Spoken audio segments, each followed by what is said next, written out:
Welcome to DelphStack.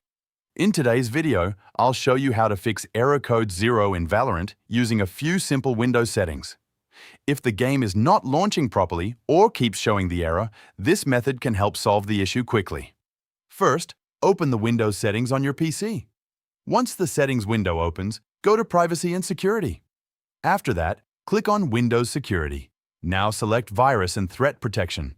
A new window will appear. Here, click on Virus and Threat Protection Settings. Scroll down until you find Exclusions, then click Add or Remove Exclusions. Next, click Add an exclusion and choose Folder. Now locate your Riot Games folder. In most cases, it will be inside the C drive. Once you find it, select the folder and confirm the action. After adding the exclusion, go back and open Firewall and Network Protection. Then click Allow an app through Firewall. Select Change Settings, then click Allow another app. Now browse to your Valorant installation folder.